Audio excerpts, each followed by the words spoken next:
La dérivée, c'est tout simplement comme un compteur de vitesse ou encore un super pouvoir qui te permet de savoir à quelle vitesse tu vas à chaque instant. Hello, bienvenue sur la chaîne Cérébro. Ici, nous parlons de mathématiques, de développement personnel et de gestion du temps. Que tu sois en seconde, en première ou en terminale et que tu veux améliorer tes compétences en mathématiques, alors je te conseille de t'abonner maintenant et d'activer la cloche de notification pour ne rater aucune des prochaines vidéos. Dans cette séquence, nous allons voir comment calculer la dérivée d'une fonction de la forme x à la puissance n. Reste accroché, on se retrouve après le générique.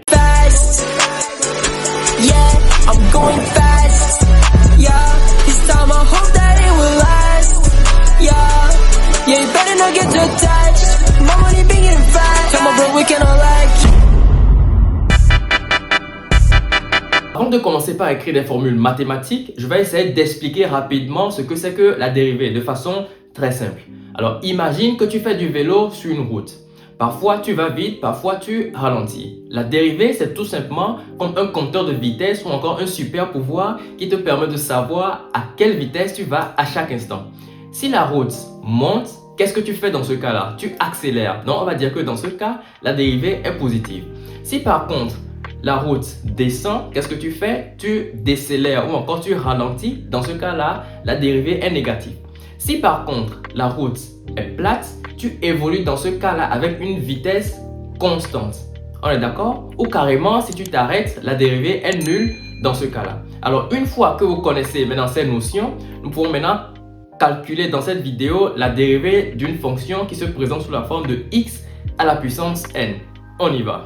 Nous voici maintenant dans le vif du sujet. Alors, les fonctions de la forme x à la puissance n ne sont que un cas particulier, d'accord, des fonctions de la forme u puissance n. Donc, pour savoir comment calculer la dérivée des fonctions de la forme x à la puissance n, nous allons d'abord nous concentrer sur les cas généraux. Donc, je prends la fonction f de x qui est égale à u à la puissance n. Alors, la dérivée d'une fonction se note f' de x. C'est-à-dire que j'ai la fonction f, sa dérivée c'est f'.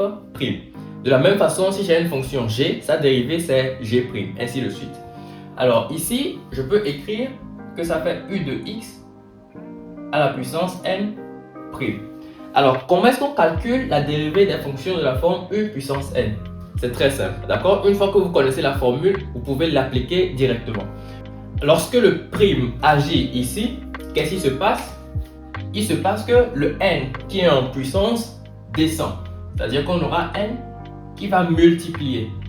Maintenant, la dérivée de la fonction, c'est-à-dire u' de x, multiplié par u de x à la puissance n. Maintenant, n moins 1, parce que le n en réalité, puisqu'il est descendu, il a perdu une valeur. Donc, n moins 1. Donc, voici là la dérivée de façon générale, d'accord, des fonctions de la forme u à la puissance n. Donc, on va appliquer ça dans le cas particulier pour voir ce que ça donne. Alors, f de x, c'est x à la puissance n. Donc, la dérivée ici sera f' de x. On a dit que le n descend, donc n multiplié par la dérivée de x, donc j'écris x' multiplié par x à la puissance n moins 1. Alors, de façon générale, d'accord, la dérivée de x, c'est 1. Donc, on aura f' de x égale à n qui multiplie x à la puissance n moins 1. Car la dérivée de x, c'est égal à 1. Tout simplement. Donc, maintenant, on va prendre des exemples pour appliquer cette formule-là. Alors, puisque nous allons apprendre progressivement et que je veux qu'on y aille mollo, j'ai juste choisi dans cette vidéo deux fonctions, d'accord? Deux fonctions de la forme x à la puissance n, pour lesquelles nous allons déterminer leur dérivée. Alors, je prends d'abord la première fonction, qui est f de x égale à x à la puissance 5. Alors, avant de déterminer la dérivée d'une fonction, il faut faire, d'accord, certaines littératures. D'abord, il faut déterminer le domaine de définition de la fonction. Dans ce cas, d de f, c'est quoi? C'est grand R. Puisqu'il s'agit en réalité d'une fonction polynôme. Ensuite, nous devons également déterminer l'ensemble de dérivabilité de la fonction, c'est-à-dire l'ensemble sur lequel cette fonction-là est dérivable. Et il y a une propriété qui dit que toute fonction polynôme est dérivable sur son ensemble de définition. Alors, l'ensemble de dérivabilité ici, c'est également grand R. Donc, on va écrire que f est dérivable sur grand R. Une fois que c'est écrit comme ceci, on va dire que quel que soit x élément de grand R, c'est-à-dire l'ensemble de dérivabilités, f' de x égale à x à la puissance 5 prime. D'accord? Je vais étape par étape. Alors la formule me dit que quoi? La formule me dit que il y a le 5 là qui va descendre. Lorsqu'on applique le prime, le 5 va descendre, donc j'aurai 5 qui va multiplier maintenant la dérivée de quoi? La dérivée de x même.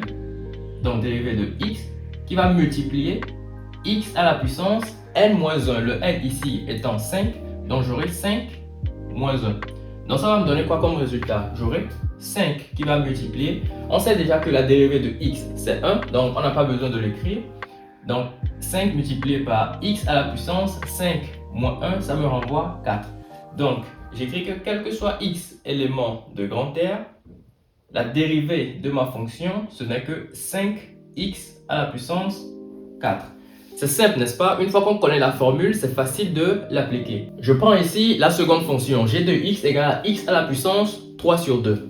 Alors je constate ici que la puissance 3 sur 2 n'est pas entière. Ce qui veut dire que g de x n'est pas une fonction polynôme, mais plutôt une fonction puissance. Alors, d de g ici, c'est r plus, autrement dit, l'intervalle 0 à plus l'infini. Donc, on va dire que mon g sera dérivable, d'accord, sur cet intervalle-là. Donc, j'écris que quel que soit x, élément de l'intervalle 0 à plus l'infini, g' de x sera égal à x à la puissance 3 sur 2 prime. Alors, qu'est-ce qui va se passer? D'après la formule, le 3 demi va descendre, donc j'aurai 3 sur 2 multiplié par la dérivée de x, multiplié par x maintenant à la puissance 3 sur 2 moins 1. Donc, j'aurai comme résultat 3 sur 2 multiplié par la dérivée de x, c'est 1, multiplié par x, je n'ai pas besoin d'écrire ce 1, donc multiplié par x à la puissance 3 demi moins 1, ça me renvoie demi. Alors le résultat, quel que soit x élément de l'intervalle 0 à plus l'infini, j'écris que g' de x égale à 3 demi fois x à la puissance 1 sur 2. Tout simplement. Nous voici alors à la fin de cette séquence. N'oubliez pas de lâcher le pouce bleu, de partager autour de vous, de laisser un commentaire si vous en avez. Sur ce, à la prochaine pour une nouvelle vidéo.